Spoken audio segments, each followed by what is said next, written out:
حضرت ایوب علیہ السلام کا ذکر قرآن پاک میں مختلف جگہ پر کیا گیا ہے اور یہ بھی بتایا گیا ہے کہ ان پر آزمائش اور امتحان کا ایسا سخت وقت آیا اور مسائل نے انہیں چاروں جانب سے گھیر لیا، مگر وہ صبر و شکر کے سوائے شعور و شکایت زبان پر نہ لائے اور آخرکار ان کو اللہ تعالیٰ نے اپنی رحمت سے ڈھانپ لیا۔ مسائل، تکلیف اور دکھ کے بعد دور کر کے ان کو فضل عطا بخشش اور رحمت سے مالامال کر دیا۔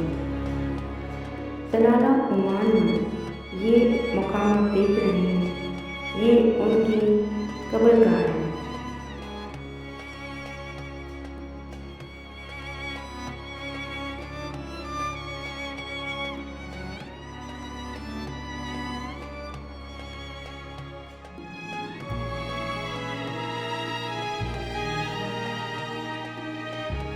حضرت انس فرماتے ہیں کہ 7 سال چند ماہ کا عرصہ وہ تکلیف میں مبتلا رہے اور آپ کو بنی اسرائیل میں کوڑا کرکٹ کی جگہ پھینک دیا گیا اور آپ کے جسم میں کیڑے پڑ گئے۔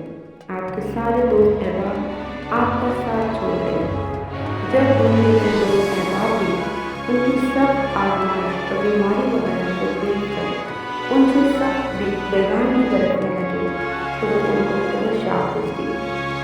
بلاخر بارگاہ الہی میں خوب گڑگڑائے اور صحت و شفا کی دعا کی۔ اللہ تعالیٰ نے ان کی دعا قبول کی اور ایک چشمہ جاری کیا جو ان کی ایڑی رگڑنے سے جاری ہوا تھا اور اس سے ان کو غسل کا حکم دیا۔